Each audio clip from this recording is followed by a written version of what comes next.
বিসমিল্লাহির রহমানির রহিম। আসসালামু আলাইকুম ভিউয়ার্স। আমার মা কিচেনে আপনাদের সবাইকে স্বাগতম। চলে এলাম নতুন একটি দুর্দান্ত স্বাদের মুসমুসে একটি নাস্তার রেসিপি নিয়ে। আশা করি আপনাদের ভালো লাগবে। অবশ্যই ভিডিওটি দেখার শুরুতে একটি লাইক দিয়ে ভিডিওটি কন্টিনিউ করবেন। মাত্র 2টি কাঁচা আলু যদি আপনার হাতের কাছে থাকে তবে সিদ্ধ করে কিন্তু এরকম একটি মুখরোচক নাস্তা আপনিও তৈরি করতে পারবেন। তো দেরি কেন, চলুন দেখা যাক পুরো রেসিপিটি। মাত্র সিদ্ধ করা 2টি আলু দিয়ে যে এরকম একটি লোভনীয় নাস্তা তৈরি করা যায়, একবার না দেখলে কিন্তু বিশ্বাসই করতে পারবেন না। তো রেসিপিটি চলুন দেখা যাক পুরোটা। এই রেসিপিটি তৈরি করার জন্য প্রথমে এখানে মিক্সিং বলে আমি নিয়ে নিয়েছি 2 কাপ পরিমাণে আটা। দিয়ে দিচ্ছি স্বাদ মতো লবণ, এখানে হাফ চামচ পরিমাণ লবণ ছিল। দিয়ে দিচ্ছি হাফ চামচ পরিমাণে বেকিং পাউডার। এখানে আমি দিয়ে দিচ্ছি রান্নার রেগুলার সয়াবিন তেল 1 চামচ পরিমাণে। দিয়ে খুব সুন্দর করে আমি ময়ান দিয়ে এখন অল্প অল্প পানি দিয়ে একটি ডো তৈরি করে নিয়েছি। উপর দিয়ে আরও 1 চামচ সয়াবিন তেল দিয়ে হাত দিয়ে মাখিয়ে ঢাকনা দিয়ে ঢেকে দেবো ঠিক 10 মিনিটের মতো। আমি 2টি বড় সাইজের আলু নিয়েছিলাম, ওটাকে খুব সুন্দর করে সেদ্ধ করে দেখতে পাচ্ছেন কিউব করে কেটে নিয়েছি। এখন আমি ওটাকে একটি কাঁটা চামচ দিয়ে খুব সুন্দর করে ম্যাশ করে নিয়েছি। আপনারা চাইলে এই কাজটা হাত দিয়েও করে নিতে পারেন। যখন ম্যাশ করা হয়ে যাবে এখানে আমি অন্যান্য উপকরণগুলো মিক্সড করে নেব। প্রথমে দিয়ে দিচ্ছি 2 চামচ পরিমাণে কর্নফ্লাওয়ার, দিয়ে দিচ্ছি হাফ চামচ পরিমাণে জিরার গুঁড়া, দিয়ে দিচ্ছি সামান্য পরিমাণ হলুদের গুঁড়া এবং সামান্য পরিমাণে লাল মরিচের গুঁড়া। চাট মশলা দিয়েছি 1 চামচ পরিমাণ, ম্যাগি মশলা দিয়েছি 1 চামচ পরিমাণে এবং স্বাদ মতো লবণ দিয়ে নিয়েছি।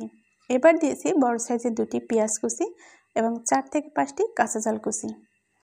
সব উপকরণগুলোকে একটি কাঁটা চামচের সাহায্যে খুব সুন্দর করে আমি মিক্সড করে নেব।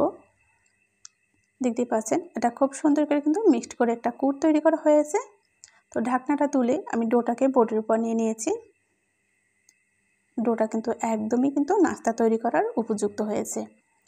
তো এখানে প্রথমত আমি ডোটাকে 2 ভাগে ভাগ করে নিয়েছি। প্রথম যে ডোটুকু রয়েছে ওটা দিয়ে আমি খুব সুন্দর করে একটু বল শেপ দিয়ে নেব। এরপরে আমি মোটা করে একটা রুটি তৈরি করে নেব। দেখতেই পাচ্ছেন রুটিটা কিন্তু অতিরিক্ত মোটা হবে না, মিডিয়াম আকারে হবে। তো এরকম আমি 2টা রুটি তৈরি করে নিয়েছি। আমি একটি পিকচার কাটার দিয়ে খুব সুন্দর করে এটাকে চৌকো করে কেটে নিয়েছি। এবার মাঝ বরাবর কেটে নিয়েছি। দেখতেই পাচ্ছেন আমি কিন্তু 4টা লেয়ার তৈরি করে নিয়েছি। আমি যে কুটটা তৈরি করেছিলাম ওখান থেকে এখানে কিছুটা কুট দিয়ে দেব। তো আমি 1 চামচ করে কুট দিয়েছি, আপনারা চাইলে একটু কম বেশি দিতে পারেন। সাইডে আমি একটু সাদা পানি দিয়ে খুব সুন্দর করে কিন্তু যাতে এই সাইডটা না খুলে যায় এর জন্য আমি সিল করে দিচ্ছি। তো একটু পানি লাগিয়ে নেবেন এভাবে, তাহলে কিন্তু খুব সুন্দর করে সিল হয়ে যাবে, তেলে দিলে পরে আর কখনোই খুলবে না। দেখতেই পাচ্ছেন আমি খুব সুন্দর করে কিন্তু নাস্তাগুলোকে সিল করে দিয়েছি। কাঁটা চামচের সাহায্যে এই অংশটাও আমি খুব সুন্দর করে একটা ডিজাইন করে নিয়েছি। এতে কিন্তু মুখটা সিলও হয়ে যাবে এবং সুন্দর একটা ডিজাইন তৈরি হয়ে যাবে। তো একই প্রসেস আমি সব নাস্তাগুলো কিন্তু তৈরি করে নিয়েছি। এগুলো ভাজার জন্য চুলায় আমি একটি প্যান বসিয়ে দিয়েছি এবং দিয়েছি রান্নার রেগুলার সয়াবিন তেল। যখন আমি ওটা উষ্ণ কুসুম গরম করে নিয়েছি ওর মধ্যে আমি নাস্তাগুলো একে একে দিয়ে দিচ্ছি। দেখতেই পাচ্ছেন নাস্তাগুলো কিন্তু অনেকটা ফুলতে শুরু করেছে। তো এই মুহূর্তে আমি উল্টিয়ে নিচ্ছি। এটাকে উল্টিয়ে পাল্টে আমি 4 থেকে 5 মিনিটের মতো ভেজে নেব। চুলার আঁচটা একদমই মিডিয়ামে রেখে।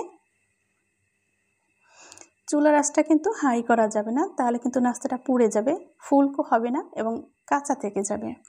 তো সেক্ষেত্রে আপনারা একটু ধৈর্য সহকারে 4 থেকে 5 মিনিটের মতো চুলার আঁচটা মিডিয়ামে রেখে ভেজে নেবেন। তো দেখতে পাচ্ছেন মাশাআল্লাহ অনেকটা কালার চলে এসেছে এবং পারফেক্ট হয়েছে কালারটা। যখন নাস্তাগুলো এরকম ফুলকো এবং কালার সুন্দর আসবে তখন কিন্তু আমি এটাকে তেল ঝরিয়ে তুলে নিচ্ছি।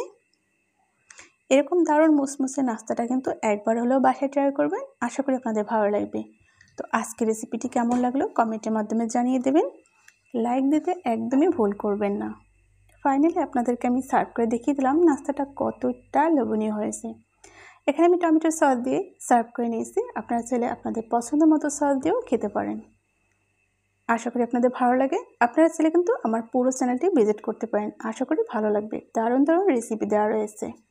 আজ তবে এখানে বিদায় নিচ্ছি, দেখা হবে আগামী কোনো রেসিপিতে ইনশাল্লাহ। সে পর্যন্ত সবাই ভালো থাকুন, সুস্থ থাকুন। আল্লাহ হাফিজ। আসসালামু আলাইকুম ওয়া রাহমাতুল্লাহি ওয়া বারাকাতুহু।